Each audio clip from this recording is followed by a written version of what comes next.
Off and we'll be ready to go. All right, we are live. We're going to do 3 clicks here. 1,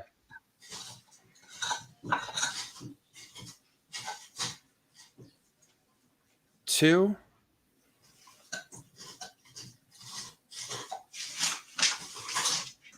3. All righty, George. Let's talk about a dub. All right, coming down in 3, 2, and 1. And welcome on in to a victorious edition of the Blue Horseshoe podcast, live here on YouTube. As always, he is George Bremer. I am Ryan Hickey.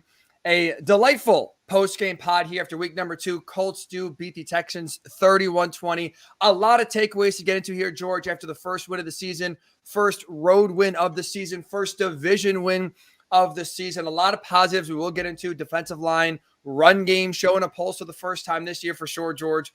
But like is going to be the case for most of the season, we start with the quarterback, we start with Anthony Richardson, and we start with one of the negatives of this game. Few, but there are some negatives, including his health. Unfortunately, took just 2 drives, or 3 drives, I should say, in the game, removes himself, failed the concussion test, leaves the game in the first half with the concussion, George.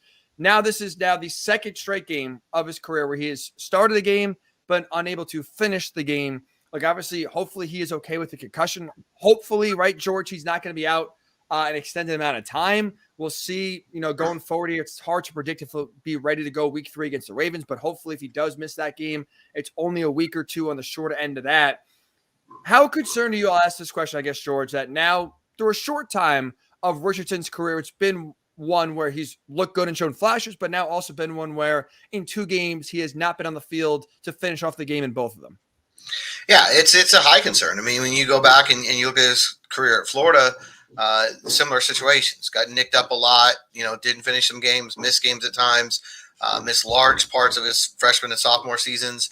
It's definitely a big concern. It's something we knew coming in. When you have a quarterback who is as physical as he is, who's going to take the hits that he takes, it's something you really got to be, careful with and try to manage as best you can. But I think today also shows you that even the best laid plans don't always work out. I don't think there's anything he could have done differently. I thought it was interesting. The Fox, studio was kind of taking him to task at halftime. And I thought, well, what more could he do on that play? In general, yes, he has to protect himself. In general, Trevor Lawrence is 1,000% right what he said last week about the hits are different at this level, and you've just got to be ready, and you've got to be, got to be prepared. But he's scoring a touchdown. He gets hit at the goal line, and it's not the hit; it's the way he fell. It's the whiplash action of his head on the way down. And unfortunately, that's football. I don't know that there's a way to avoid that. That could happen to any player on the field at any time. So, yeah, you've got to be careful, and you want him to be smart in these situations. But today is also, I think, a sober reminder that sometimes it's not going to matter. Sometimes you can do everything right, and you're still going to have something like this happen. And as far as the injury goes, I think so often we don't really take these things seriously enough, even still to this day. It's a brain injury. At the end of the day, that's what we're dealing with here. You want to put a body part on it like you do every other injury that happens. This is a brain injury. And it's going to take as long as it takes. It could be quick like Drew Ogletree was. I know he didn't end up suiting up today, but he cleared the protocol. It could be quick like that. It could be, we've seen it take 3 or 4 weeks. I know a couple of Shaqs took, extended time. So, and everybody's different. It doesn't matter. I know I thought the sideline reporter was talking about, he was alert. He was talking on the sideline. None of that necessarily matters. He played a series after, the hit happened. So you don't know how it's going to react during the week. You don't know, how he's going to feel too. I mean, a lot of this has to do with light sensitivity and just how his body reacts. So I think the Colts have to prepare as though Gardner Minshew will start against the Ravens. And then if that's not the case, then you're happy to welcome Richardson back instead. It's very tough to obviously figure out a timetable and hopefully the fact that he went back in, at least the concussion spotter right away did not recognize that he hit his head hard and was concussed. And you hope that maybe this is not too serious of a concussion. He can be back, let's say, on the sooner side rather than the later side. You just put the fingers crossed sign up. You're right. Like, we don't know. And it's foolish to speculate, so we won't in terms of a timetable. You hope that he's okay, and you hope that he's in good spirits and can get back on the field sooner rather than later. But it also goes back, George, to what Trevor Lawrence told Anthony Richardson last week, and that's protect yourself. That's the biggest jump in the NFL. They talk about speed, right? And the size of the players and the speed of even the defensive linemen, where in college even, you can run away from a lot of these guys and get out of harm's way just by pure athletic ability. Now that athletic ability between the quarterback and even the defensive end or defensive tackle, even for a guy of Anthony Richardson's stature, it shrinks that margin of how much you're able to elude defenders. And so now, again, whether it's running into the end zone, whether it's getting out of bounds, whether it's sliding, whether it's just, sometimes throwing the ball out of bounds and realizing, it's not worth elongating the play and putting my body in jeopardy, because we've talked about it, right, George? The only thing that matters this season for the Colts, it's not wins, it's Anthony Richardson's development. How does he play from week 1 to week 18? And it's common sense, right? You can't develop, you can't say how he progresses if he's not on the field for large stretches of times because of injury. And so, because I'm an optimist, and obviously, look, I'm not happy he got concussed, right? I hope he's okay. This is the worst. This is the worst thing that could happen in this game, is that, especially when he's playing well, he's unable to finish it, and you're unable to see the growth and development so far in his second ever start. But you hope that this circumstance that he's in now, right? You can't change a concussion. Now he missed the game, and he missed also, right, the final few plays of last week as well. You hope this serves as a reminder and a real life reality test, a real life reality check, I should say, not test, check, that injuries do happen and you have to protect yourself, because this is no joke. And Trevor Lawrence, I think, gave him some sage words for a guy that's been in the league now only 3 years. So it's not like he's been in the league 10 or 15 years and seen it all. He's still learning, and was able to kind of instill already, hey, look, this is one of the biggest things you got to do is take care of yourself. You hope that he uses the knee injury last week and now the concussion this week as a real reminder of, oh boy, this is no joke. I better protect myself, and maybe even take sliding or going down more seriously than I did before. Yeah, absolutely. 100%. He's going to have to do that. I think he recognizes that. But like I said, unfortunately today, it's just a situation where something happened. You'd call it flukish, but that's kind of what it was. It's just one of those things that happens sometimes on a football field. I think beyond the fact that he's injured and the disappointment of that, is the fact that he was playing so well at the time. He had the 2 rushing touchdowns, throwing the ball pretty well, had spread it around. I think his 6 completions were to 5 different receivers at that point.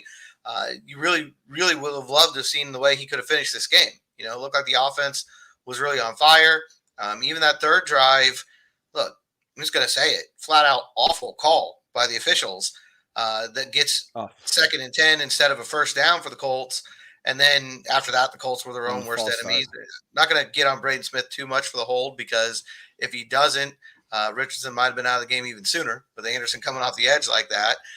But you just can't do those sorts of things. And they know that. That's a learning experience for them. But you just wonder. I mean, that drive was undone by a couple penalties that the Colts actually committed, and one that the Texans did that went against the Colts.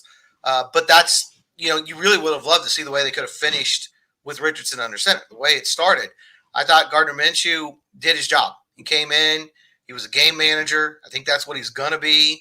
He led 3 scoring drives, 2 touchdown drives, and they get the win. On a day when their starting quarterback leaves in the first quarter on the road, you never want to sneeze at that in the NFL. I mean, that's not an easy thing to do. I don't care who the opponent is. They hold on and get the victory. I think Gardner Minshew showed you some security in the idea that if Richardson does go out, you can, get by with him for a few weeks. But I think the Colts already knew that. That's why they brought him in here. But again, you said it perfectly.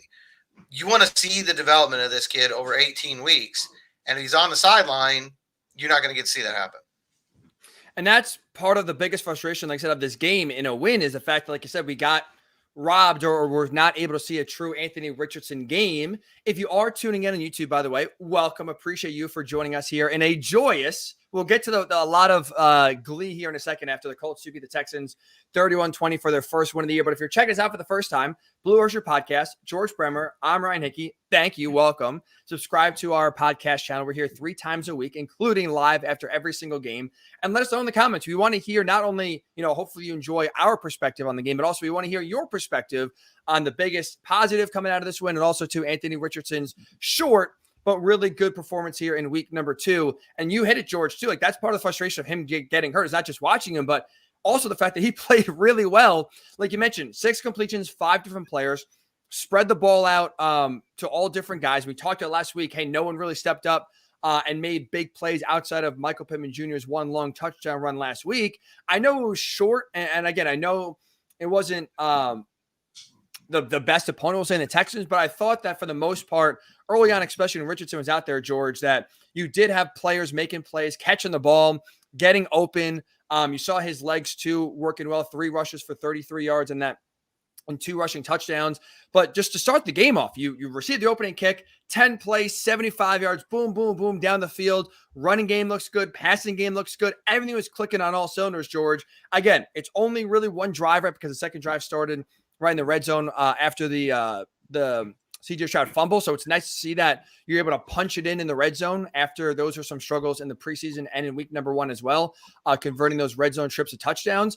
So in a short sample size, George, I think we did see obviously it was a really good showing for Anthony Richardson. He looked really comfortable again in his first road start. Yeah, and unfortunately, like I said, really only get to see 3 drives. One of them was a really short one play, 15-yard run by him.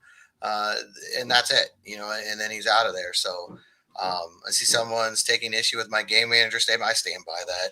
He didn't make a lot of big plays. He didn't wow anybody. And it's not Gardner Minshew's game. He did exactly what he was going to do. I think people take game manager the wrong way too many times. Game managers win football games in this league. That's what they're here to do. They don't turn the ball over. They run the offense efficiently. He threw very few incompletions. He didn't put the ball in harm's way. They ran the ball much better than he did a year ago. And, he probably would have had bigger numbers if they didn't shut it down a little bit there, definitely in the fourth quarter and even a little bit towards the end of the third quarter. He did his job, came in, and he did exactly what you need him to do. And, hats off to Gardner Minshew for coming in, getting the job done, getting a win on the road. It's not easy to do when you weren't prepared the whole week as a starter.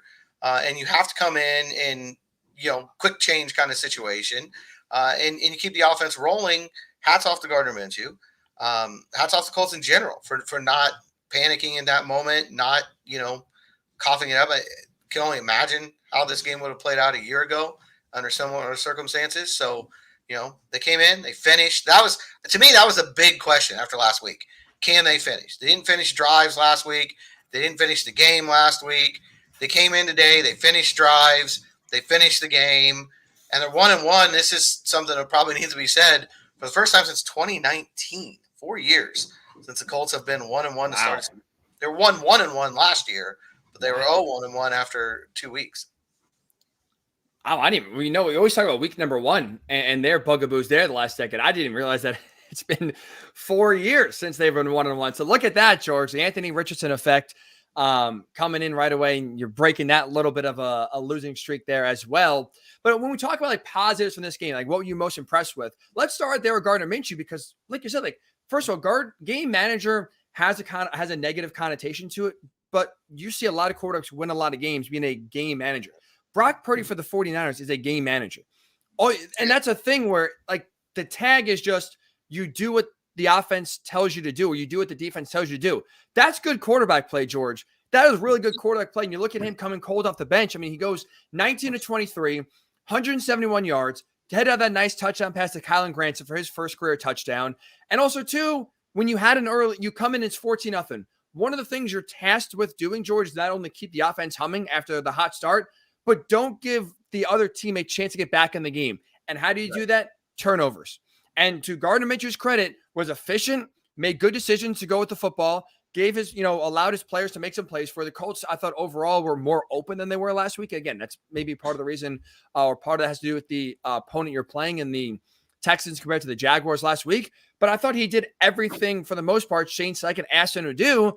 And that is still, like you said, it's a positive. That is exactly what you want from your backup quarterback. He did not put this team in a position to, or did not really give the Texans, I should say, a chance to make what would have been a dramatic comeback and a massive blown lead for the Colts. Didn't take any sacks. I mean, you talk about not turning the ball over, don't have negative plays, didn't take any sacks. I don't remember him putting the ball in danger at any point. I can't even remember a throw where you thought it might be intercepted. You know, he made really good decisions the whole day. For that matter, Richardson was a game manager in week 1.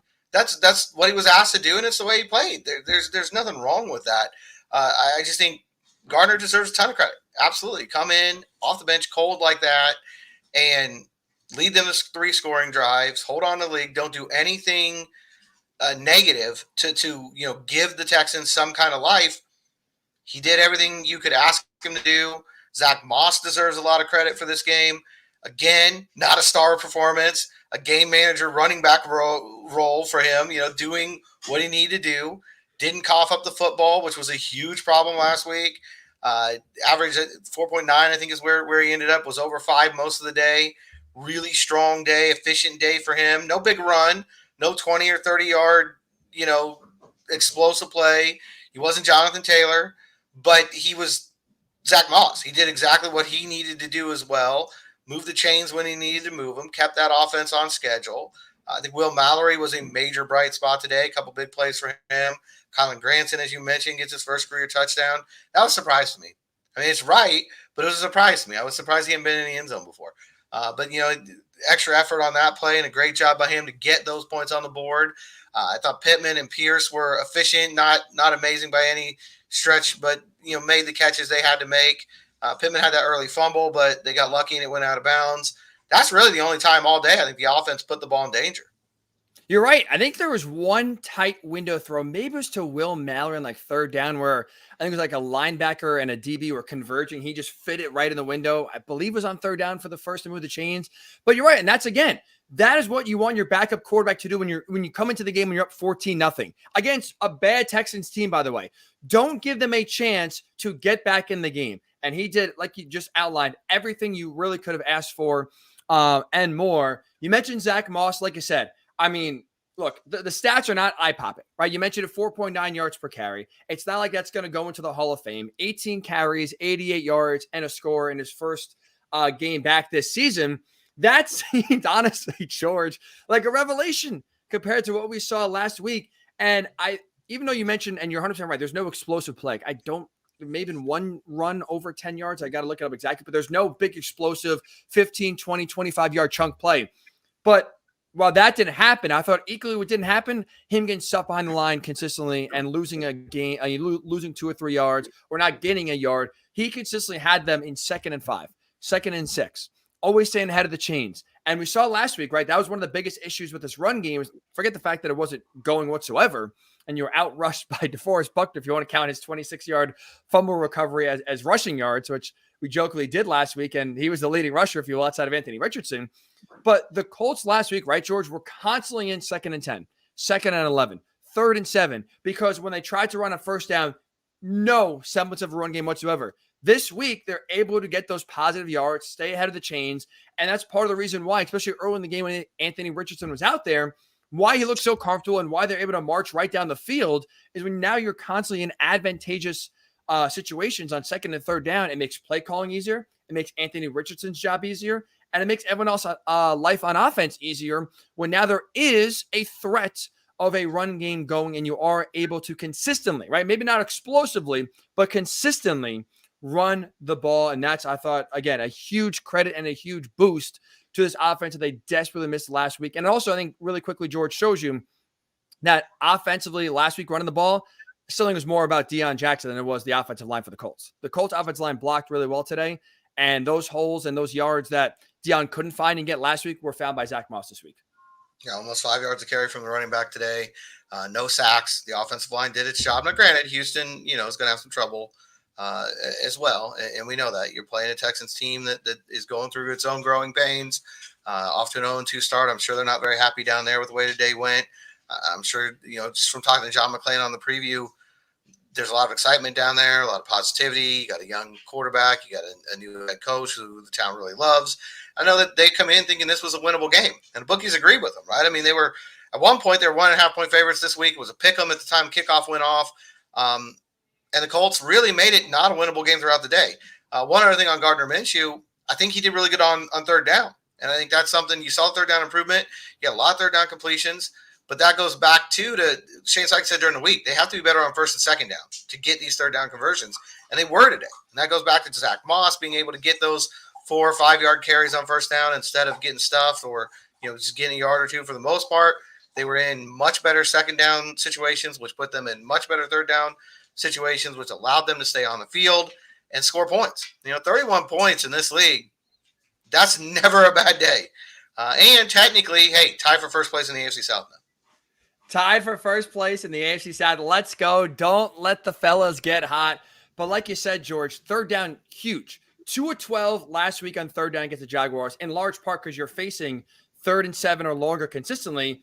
This week, 6 of 12. Now, again, it's the Texans defense, but I will say this, not to, I guess, poo-poo, maybe give the Colts offense a little bit more credit. The Texans defense played well last week against the Ravens. The Ravens, Lamar ran the ball somewhat efficiently last week, but kind of like the Colts last week, the running backs themselves for Baltimore did not get anything on the ground going. J.K. Dobbins, unfortunately, got hurt, but it's not like when he was grounding and pounding and gashing this defensive line for the Texans. That was their strength. Will Anderson Jr., for the most part, was pretty quiet today compared to last week where he had, I think it was 6 pressures on Lamar against the Ravens offensive line. So, again, you look at some signs of this Texans defense, right? The Texans are not a great team. They're similar on par to the Colts, but the Colts took care of business, George. I think that's the best way you can talk about this, when they took care of business, coming out and getting the win. Speaking of getting taking care of business, the defensive line for the Colts. You talk about doing what they should have done. Now, look, you're going against an offensive line that when we talked to John McClain on Thursday, when he joined us behind enemy lines, we talked about the injuries that the Texans offensive line was going through. And that was, we believed on Thursday when we talked to John, at least Larry Tunsil was going to be on the field. They're a great left tackle. He didn't even play in the game on Sunday, and still you get 6 sacks. Look, I thought you could have gotten more pressure at different times. And again, maybe they called off the dogs a little bit when it's 31-10 and you're kind of cruising in the second half. But for the most part, the defensive line, George, led by Samson Ebukam, took care of business and did what they should have done against a beleaguered and bad offensive line for Houston. Yeah, good performance across the line again. Ebukam was probably the star today. Kwity Paye had a good day. DeForest Buckner was DeForest Buckner. And, Grover Stewart is always going to be Grover Stewart. It was a really strong day for the defensive line. They had to be. We talked about that coming in, that they absolutely had to dominate up front, take advantage of that Houston, the problems they were having up front. And you can see when C.J. Stroud did have time to throw, it was problematic. The secondary had a lot of miscommunication today, a lot of big plays allowed, it felt like, in the passing game by the Colts. And that's something I think is going to be an issue throughout the year. None of these leads, I think, are going to necessarily feel overly comfortable because the defense, until the secondary matures and gets some experience under its belt, that they're going to have issues if the quarterback has time to throw. So I think CJ was over 300 yards, had 2 touchdowns, didn't throw an interception today. That's not ideal by any stretch of imagination. You want to see a rookie quarterback get rattled. He did not get rattled. He was standing in there against the hits and delivering the ball. It obviously it wasn't enough. Credit Jake Martin for some of that as well. And that huge third down sack he had that ends up, field goal gets blocked, but they get called for false start, and then they miss the field goal because it's 51-yarder at the end of all that. That all comes down to Jake Martin, who, by the way, 3 best years for him in the league were with the Texans from 2019 to 2021. So probably a little bit of a revenge sack for him, a newcomer here in Indy. But that's, they're going to need that kind of performance, I think, all year from the defensive line because it's going to take a while for this secondary to get up to speed. I think they were probably the most disappointing thing about today. You felt like they did a pretty good job last week against Trevor Lawrence and a better receiving group. Today, against a rookie quarterback and not a great receiving group, they made Nico Collins look like a Pro Bowler. Cool. That was not an ideal performance from this secondary, and it's something they're going to need. I think week in, week out, they're going to need the secondary to improve. A lot of that's going to come with reps. I also wonder too a little bit how much danger was this game really in, and how much of it was PTSD from last year as you got into the late third quarter and the fourth quarter. That's the thing that I'm not going to bang in the defense too much because, or at least I should say the secondary too much. in this game, just because, like you said, like, it felt like when it got to, even at halftime when it's 28-10, when Granson goes in right before a half. Again, by the way, nice drive by Gardner Minshew executing the 2-minute drill and leading a touchdown right before the half.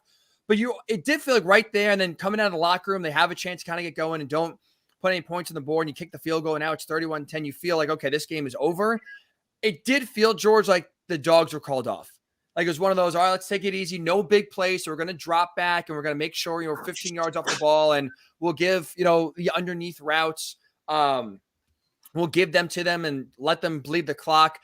I will chalk, especially the second half performance, up to that more than just being bad. But I will say, the Tank Dell touchdown, can you tackle? Like if you want to give up the underneath routes, George, then tackle. Then make the play in front of you. Unable to do that in Tank Dell touchdown. So Nico Collins as well had a few highlight plays and should have been down on the ground before he was. So I think the tackling has to be shored up a little bit. But I'm not going to get too crazy just yet. Especially when you do look at the numbers. CJ Stroud was pretty efficient, 30 of 47, like I said, over 300 yards. But it felt a lot of that was they're going to throw every play in the second half. And a lot of that was the culture saying, all right, as long as we don't allow an 80-yard touchdown here, we're good. And that kind of felt like it was more prevent defense in the second half. But clutch at the end, too, when you're starting to like, oh, is this going to get a little hairy here, 31-20? Are we going to be, like I said, are we going to be watching a blown lead here? Credit to the defensive line for coming up clutch here and getting a few tackles for loss and a few sacks to end really any sort of hope of a comeback. Oh, absolutely. And again, we'll see as the season plays out, if this is a recurring thing or if it is a lot of it. And so far they've played 4 halves, and 3 of them defense secondary's done a pretty good job. It was really second half today where you really started to worry about it. And we'll see where it goes from there. Zaire Franklin continues to be a monster, 13 tackles. I think he's just off to a terrific start. Julian Blackman had 10 tackles today, which is not ideal. Great, good on him for doing that. But I think that's also a little bit of a sign of some of the problems that the secondary was having. Also a sign that they threw the ball 47 times. So that's also part of it too. You're going to get more defensive backs. Shaq was quiet today. We'll see if that leads to anything going down the road. I thought he had a really good opener. Today was a little bit of a quiet day. I think he only had 3 tackles. Really wasn't noticeable, except for one. I know there was one play late where he was chasing Stroud out of bounds. It had a hurry there, and Stroud ended up throwing the ball away. But I really didn't notice him a lot today. We'll see, how that goes. He's still getting back into game shape. Really just 74 snaps last year. You're not going to see him. Are you concerned about him, George? Like, we have Brandon Moore right on YouTube. Like, he's convinced that Darius is a shell of himself. Like you mentioned, 3 tackles. Are you, after game 2, concerned at all about Shaq and maybe getting back to that peak level we saw him in like 2 years ago? Yeah, I'm not concerned, but look, he's dealing with serious stuff. When you talk about 2 back surgeries, under the best circumstances, when there's back problems, they shorten guys' careers. So, and with him, with the nerve issue and everything else was going on, yeah, until you see a vintage maniac game, there's going to be some level of doubt. There's no question about that. I think he was really good in week 1. He wasn't all-pro Shaquille Leonard, but he was somebody you can absolutely win games with.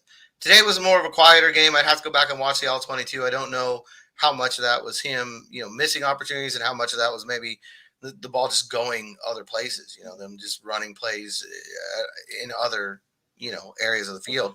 We'll see. We'll see how that all plays out for him. But, yeah, I think until he comes out and has that vintage Shaq Leonard all-pro game, there's going to be doubt. There's no question about it. And you also, too, I think part of it was just the way the game played out for Houston, 47 pass attempts to 26 rush attempts. So it's like they are, like I said, throwing the ball a ton.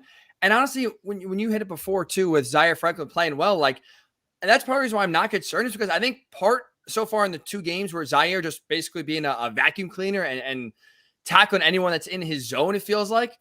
I think that's also in a way now the defense, especially the linebacker core, can now rely on Zaire to kind of take over that number 1 linebacker role now and allow, like I said, Shaq, who barely played last year, to still work his way back. You said it before 74 snaps last season. He basically missed the entire year. I think it was the 74 snaps are over 4 games, right? I believe that he appeared in. I know, concussion one time and a broken nose kind of didn't have him finish games, but it's like I'm not even really count what he did in 2022. So he basically missed an entire season. He's working his way back off an injury that's not a normal injury that you can just say, oh, torn ACL, there's the steps you got to clear. Now you should be back, or a broken arm. Like, it's a nerve issue in your back that goes and basically affects all the way down to your ankle. We're not dealing with that injury every single day, George. So it's not like we know what he should look like right now. And the fact that right now the Colts don't need him to be old school Shaq Leonard is a good thing, I think. Let him, this defense, I think, is going to be far worse off if they needed him to be the maniac right away after missing that much time. Absolutely. EJ Speed's played really well, too, in that linebacker group. Yes. He had another big hit today. One of those where he just kind of tossed the guy to the ground. He almost felt a little bit bad for Dameon Pierce on that one. Is just, EJ is that kind of guy, flying in, make these big hits. But, yeah, I think it's going to be a process with Shaq. There's no question about that. And, again, until he gets back and has one of those huge games, gets a turnover, has 10 tackles or something, there's going to be question, and rightly so. And I'll tell you what, he needs to be a big part of the game plan next week. You want to spin it forward a little bit. You got Lamar Jackson, yes. Who they're going to be facing again. And that means, obviously, a lot of quarterback runs, a lot of extending plays in and out of the pocket. And those are games that usually Shaq Leonard is a big part of. So we'll see how that works out next Sunday.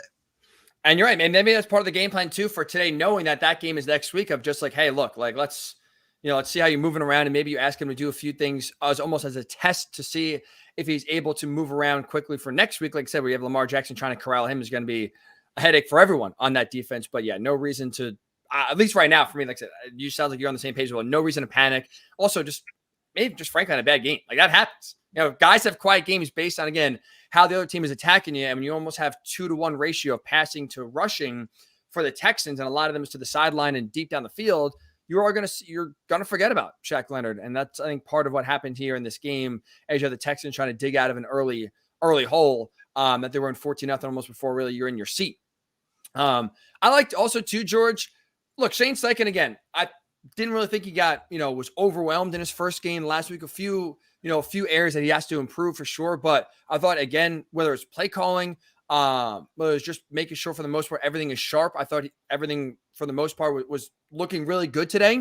And I love George. Something I've never seen before on the 4th down attempt that had the Texans burn a timeout in the second half, which maybe they wanted to go for it if Houston didn't call a timeout. But I think in that situation, when timeouts are viable for the Texans as they're trying to come back, having them burn one right there is a win.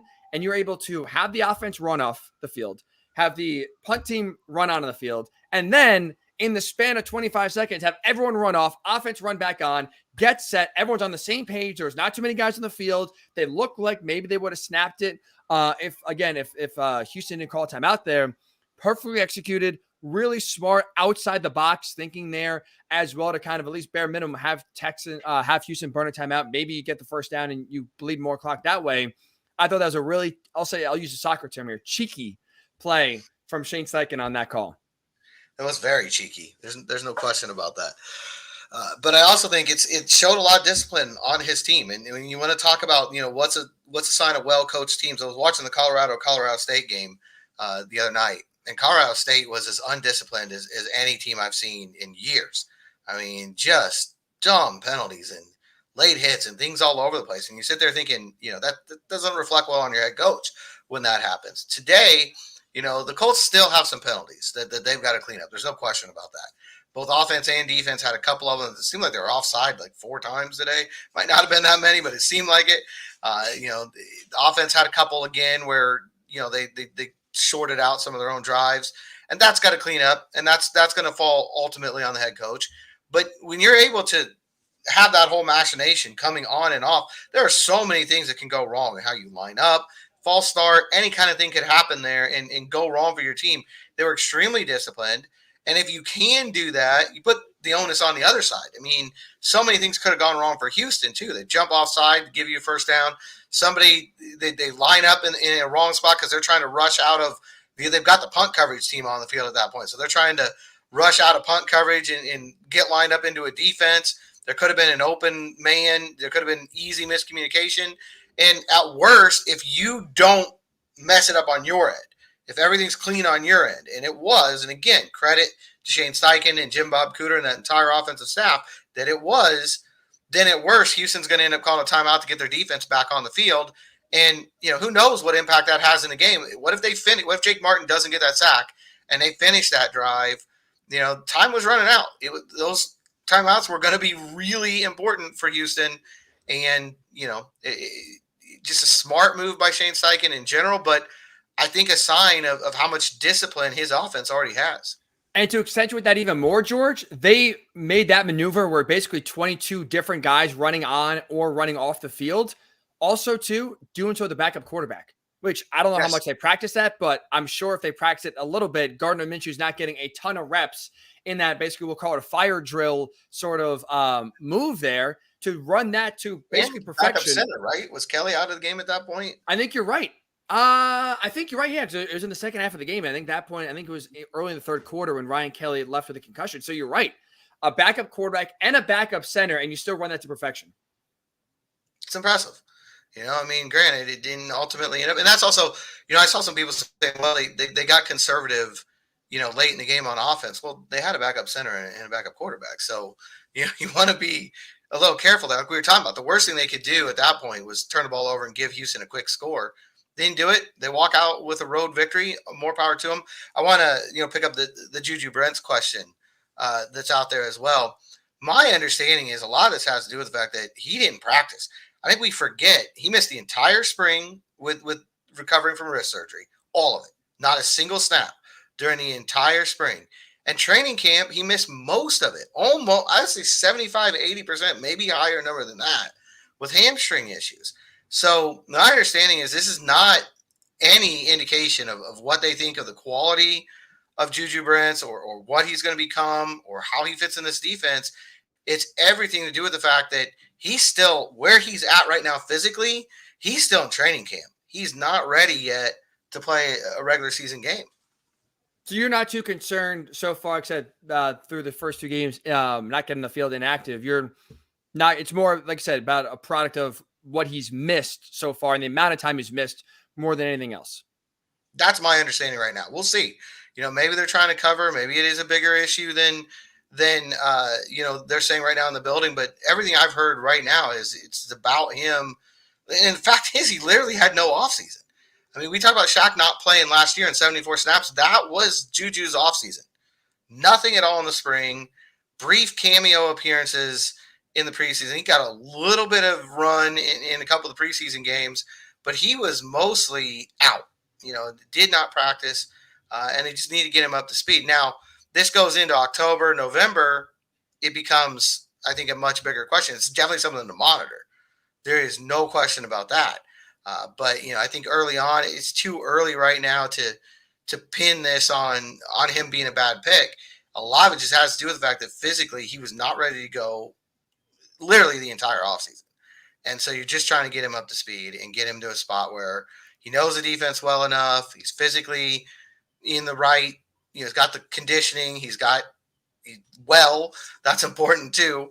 And we'll see. Does that happen? Does that start happening next week? Is it, into October?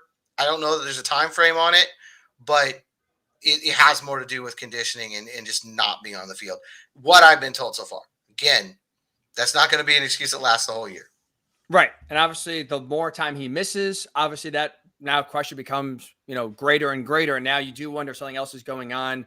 I know was it last year, there were some personal issues that were mentioned as well as, impacting him. So you hope obviously everything's okay. You hope that he still continues to progress. And obviously you hope that he's going to be on the field sooner rather than later. A few other points here, George, we'll hit on. And again, if you're tuning in for the first time, Blue Horseshoe Podcast, George Bremer, I am Ryan Hickey. Welcome. If this is the first time you're checking us out, subscribe to our YouTube channel, Blue Horseshoe Pod, and check us out wherever you get your podcasts, Blue Horseshoe Podcast. We are here 3 times each week in season, including live after every single game right here only on YouTube. Overall, George, I know we did not get the battle we were hoping for of 2nd overall pick versus 4th overall pick.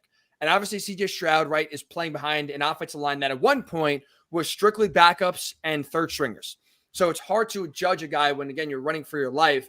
Overall, though, George, what were your impressions of CJ Stroud? Like, I know the Colts didn't pass him, so it's not like they made a mistake in drafting Richardson over Stroud. But overall, for the 2nd overall pick in the draft, were you impressed by Stroud? Were you, it was okay? Like, what were your thoughts on watching CJ today? I thought he showed some toughness. I think that's one thing you can take away from this. He kept getting hit and he kept getting back up, and that says something in this league. And I also think mental toughness, because they were behind 14-0 before, some fans weren't even finished with their popcorn yet.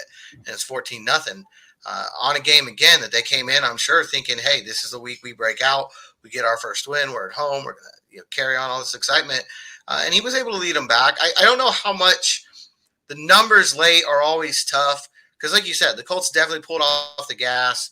They were playing more. They were definitely playing prevent on the final drive. Yes. But it was, even closer to a prevent defense than a real tight NFL defense most of that third quarter and the fourth quarter, honestly, protecting that big lead. So, but he took what was there, and I think that's another sign in his favor. We knew that he's a really good pure passer. You saw that today. The ball comes out of his hand really well. He puts the ball in good spots. He's a smart guy. I think you saw a lot of that. Really, much like Gardner Minshew, didn't really put a lot of dangerous passes together. There were a couple. Colts had a couple chances. I know one got tipped and looked like it could have been an interception. But he, for the most part, under that kind of pressure and trailing the way that they were, which kind of caused quarterbacks, especially young ones, to panic a little bit and press. I thought he did a really good job of staying composed, putting the ball where it needed to be. And, ultimately, though, they couldn't finish drives and they couldn't, get enough points on the board to win the game. How much of that's on him? How much is on their JV offensive line they had to play? I don't know. But I think for me, I come away looking at just toughness, both physical and mental toughness from him. Thought he played well in the sense that, too, like you look at who, especially when you have no semblance of a run game whatsoever. Again, the Texans, the exact numbers, I think it was like 26 rushes for 50 yards, something like that. It was like they had 2 yards a carry. So I think 26 for 52 were the exact stats there. So they had no run game whatsoever. And like I said, when you're down 14-0 early on, everyone knows you're passing. And so to his credit, again, some of that in the second half, especially was the Colts easing off and maybe not going all out and playing the defense they normally would if it was a closer game. But I thought for the fact that everyone kind of knew the Colts were, everyone knew the pass was coming, and the Colts really, for the most part, did not blitz a ton and were able to get a lot of pressure with the four-man rush. He still, I thought, made some good throws, had some good anticipation, read the field well. And like I said, the toughness, too, especially. You're going to need a lot of toughness this year, CJ Stroud. That's for sure. We're playing behind that offensive line. And so far, like I said, he showed it. It was not gun shy, too, which I think is also important early in your NFL careers, to not look down at the rush and not get too worried about who's going to hit you. He still kept his eyes down the field for the most part. And kind of talking about the Texans and their skill positions, George, I think maybe where we can start to wrap up the pod here is this. Look, I know these stats, again, are not going to jump off the page in terms of stats by skill players, right? 88 yards for Zach Moss for most times is forgettable, right? But I thought, considering the time and circumstance, really good job and really impressed to see from a Colts running back. Leading receiver, I'm getting excited there, Michael Pittman Jr., 8 catches, 56 yards. He had almost 100 last week. So it's not like, again, he lit up the Texans secondary and made explosive plays. Will Mallory, 2 catches, 49 yards, the second leading receiver. It's not like you look at some of these numbers. Josh Downs, 4 for 37. Alec Pierce, 2 for 28. Only receiving touchdown in the game went to Kylan Granson.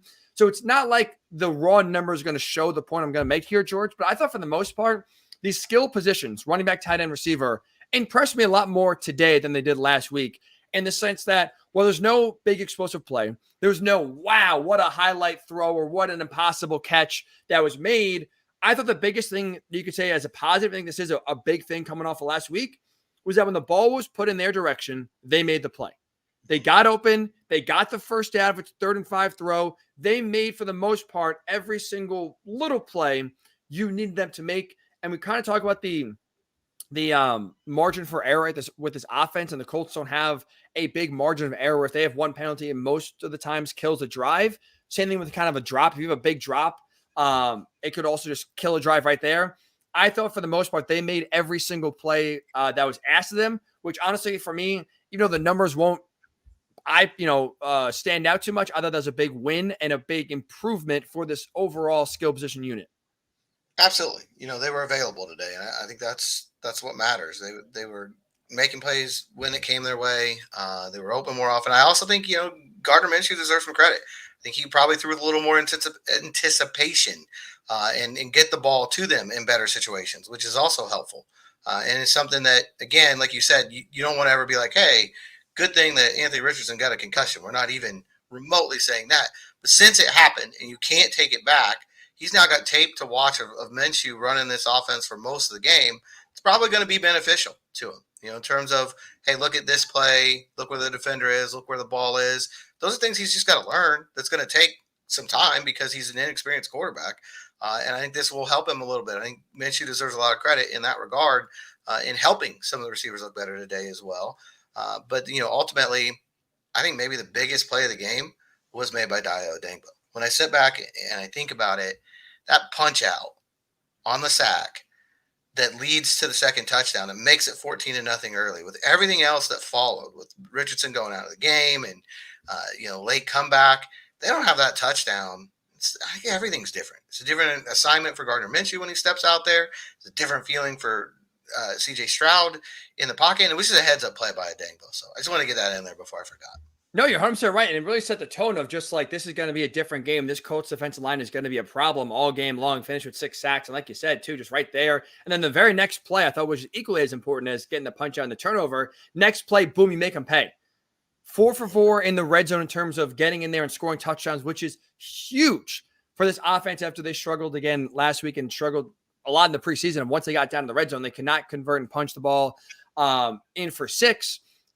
Nice play call, play designed by Shane Steichen too. Again, you're really seeing so far through 2 weeks his creativity now start to shine, and that run was nicely dressed up and just led to a walk-in touchdown for Richardson. Like I said, it's nice too to see, George, that not only now are they getting turnovers, but now they're also converting and making good on those turnovers and turning, making that fumble into 6. As a Penn State fan, George, I think Illinois turned the ball over 6 times on Saturday, and Penn State could not convert. So it's nice to see a turnover caused by the defense and the offense taking that opportunity and scoring 6. So thank you, Anthony Richardson, for allowing some PTSD to be released and flow and forgotten about after what was just a horrendous showing on Saturday. And that red zone performance is huge. They're 1 for 3 last week in the red zone. Jacksonville was 3 for 3, and a game Jacksonville won by 10 points. I mean, you could argue that was the difference in the game, and you wouldn't be far off.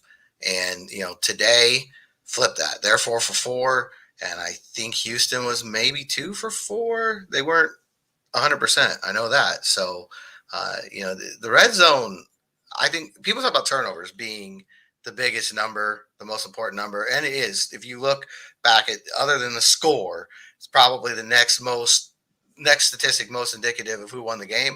I think the red zone might be right there. It might be 1A or 1B, however you want to put that, because your ability to cash in the end zone in the red zone, not kick field goals, is tremendous. And again, I think the first 2 weeks, that's the primary difference in winning and losing. 1 for 4 for Houston in the red zone today. So good job at the Colts again, getting 3 out of 4 stuffs and forcing field goals, and 1 missed field goal that again was big too. But also, I mean, going back to last year, George, too, and how that was one of the biggest problems, right? How much do we talk about the Colts getting over midfield, getting to the red zone, then it's a turnover, then they just stall out, kick field goals. Like, they were horrendous in the red zone last year, and that has been an area of emphasis this season. Like you said, in game number 2, it's nice to see, with a backup quarterback too, for 2 of those 4 red zone trips, to see all 4 trips into the 20 result in 6 points. And that leads to what is a 31-20 win here for the Colts. Last thing I'll ask you here, George. I don't want to end on a negative note, but I am just kind of curious your take here. Last week in the fourth quarter, Colts had a lead, outscored 14-0 in their eventual, like I said, 10-point loss to Jacksonville. This week, again, Colts had a big lead. I get it. Outscored by the Texans 10-0.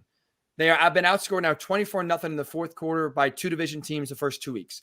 How concerned are you about their fourth quarter performance? Let's say on offense first, that they have yet to score 1 point in the fourth quarter. Mildly concerned, because finish is what we keep talking about. That's the most important thing in this league, and you're not doing it now. I think there were different circumstances today than last week. I think last week was more concerning because you were just protecting a 4-point lead, and then you were behind, and you're not able to get down there and put points on the board that would have been obviously critical in a game you lost by 10. This week, you'd like to add to it. You know what I mean? It would have been a lot more comfortable if they had touchdown drive at some point in the fourth quarter. No question about it. They were clearly protecting things. And again, we go back to backup quarterback, backup center. You're not going to get too crazy with your play calling in that situation. So I am mildly concerned because, look, 2 weeks and no points in the fourth quarter after a year in which the fourth quarter was a house of horrors for you the entire season. That's concerning. But today I give them a little bit of a pass because of the situation, because of the fact that you had backups in the game, because of the fact that you were protecting a bigger lead. But it's one of those things that, if it happens again in Baltimore, it goes from mild concern to serious concern. I think today, like I said, it was more of a byproduct of the score where you're up big. So offensively, like I said, you're frankly running out the clock, right? And like you said, not asking Minshew to put the ball in harm's way. Defensively, you're playing not to get beat over the top. It is definitely concerning last week that for Richardson, for most of the fourth quarter too, is in there. You're unable to kind of get any sort of drive going. He has a turnover in the fourth quarter that leads to eventually the game going into a two-possession game, putting it away. I guess it's your first game, and I get it's against right now the class of the division in the Jaguars. So it is a little bit of that's a good opponent as well. But like I said, that fourth quarter, like the red zone, is an area of improvement and an area of emphasis now going forward. And you hope that even though it's a nice win, you win 31-20, that is definitely something Shane Steichen is looking at, circling, saying, guys, we got to be better, right? Like it's one is being better by having Anthony Richardson on the field, right, and keeping your star quarterback healthy to be in that fourth quarter. But like I said, I think today especially was one of those time and score situations where that dictated more the play than them just not being able to convert and not being clutch. Last thing I'll ask you, star of the game, George. Offensively, defensively, if you had a star of the game, I'll let you think. I'll go first. I'll go Zach Moss, honestly. Again, not a crazy stat line, 18 carries, 88 yards, 1 touchdown, but just to have that semblance of a run game there, to be able to keep the offense ahead of the chains, second and manageable, third and manageable, keep the offense on schedule, allow Shane Steichen to kind of have every play for the most part at his disposal and show some of that creativity that we saw early when Richardson was there, at least in the first 3 drives of the game. I'll go with Zach Moss for bringing competency to the run game that we did not see last week, and that really allowed the Colts offense to be in positions to where they could, again, put 31 points on the board. Zach Moss, my MVP of the game. Congrats to you, buddy. First game back from a broken form. Also, too, really faster, George. Surprising. In the first game back after breaking his form, the first week of training camp, he took every carry as a running back. Now, I think Minshew had 1 and Richardson had 3, but from the running back position, no one else, I think, even saw the field. Is that like I think I did not see either Deion Jackson. I know I didn't see Jake Funk out there. I think Zach Moss is on the field for every offensive snap, right? At least they had a running back on the field. I think so. We'll have to look at the snap count, but I'm pretty certain, if they were out there, I don't recall it, which is an indictment of the depth of that running back position every bit as much as last week's performance was. Zach Moss is a very good choice here for MVP. I'm going to go with Gardner Minshew because a lot could go wrong when he comes into this football game. And we've seen that happen across the league multiple times where a backup quarterback comes in, no matter how big the lead is, they make poor decisions. They turn the ball over. They do 3 and out, 3 and out, 3 and out, 3 and out.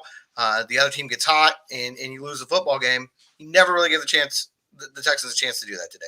We talked about it earlier, but he just took care of business and the entire time did what he was asked to do, led 3 scoring drives, coming off the bench cold. That's not an easy thing to do at the most important position in the game. So I'll give Gardner Minshew my game ball. Look at that, Gardner. Put that bad boy up there on the mantle. Clear everything else out. There it is, the George Bremer MVP of the game ball, Gardner Minshew. George, it is nice to talk so far about a win. 31-20, Colts to beat the Texans. Again, overshadowed a little bit by Anthony Richardson, unfortunately getting a concussion, I should say, and not being able to finish the game. We'll obviously, throughout the week, monitor his health and availability. One way, if you are just tuning in, welcome. Appreciate you joining us here on the Blue Horseshoe Podcast. Make sure you subscribe and download either right here on YouTube or wherever you get your podcasts, because we will be back on Tuesday. I'm sure, George, with some sort of update or just outline of Anthony Richardson's, how he's progressed from today through at least through Tuesday. And we'll continue to get you updated as well throughout the week as we get set for a week 3 game against the Ravens. But that'll do it, George. A Sunday, holy cow. A Sunday, Victory Sunday, George, in the books here. Colts do go to 1-1, and now we're tied. A three-way tie for first place in the AFC South after 2 weeks, just like we thought. Let's go. Buy those playoff tickets. Put them on sale right now. Watch the wild card race and start rooting for the Cowboys to beat the Jets, and start rooting for some teams that maybe could jump in front of the Colts here. It's never too early, George, to watch the standings, you know? In all honesty, enjoy the win. And like I said, the earliest win in a season for the Colts since 2019. So enjoy the victory and get ready for what's, I'm sure, going to be a very physical and usually hostile environment in Baltimore next week. That is for sure. I think I'm going to do this. I'm going to steal this from one of my friends. My friend's a big Dolphins fan, and he does like a victory cone after each game. I think I'm going to do that. Ralph's Italian Ice right by me.